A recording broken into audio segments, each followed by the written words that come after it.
ദേശീയ പണിമുടക്ക് വളരെ ശക്തമായി തന്നെയാണ് മുമ്പോട്ട് പോകുന്നത്. ഇപ്പോൾ നമ്മൾ കാണുന്നത് തൃശ്ശൂർ ടൗൺ ആണ്. എല്ലാ കടകളും ഏകദേശം അടച്ചിട്ടിരിക്കുകയാണ്.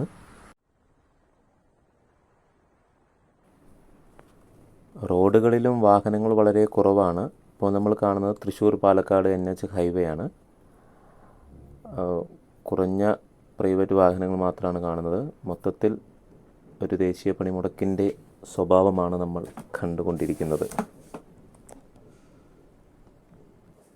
ഈ ദേശീയ പണിമുടക്കിനോട് ജനങ്ങൾ അനുകൂലിക്കുന്നതായിട്ടാണ് കാണാൻ കഴിയുന്നത്.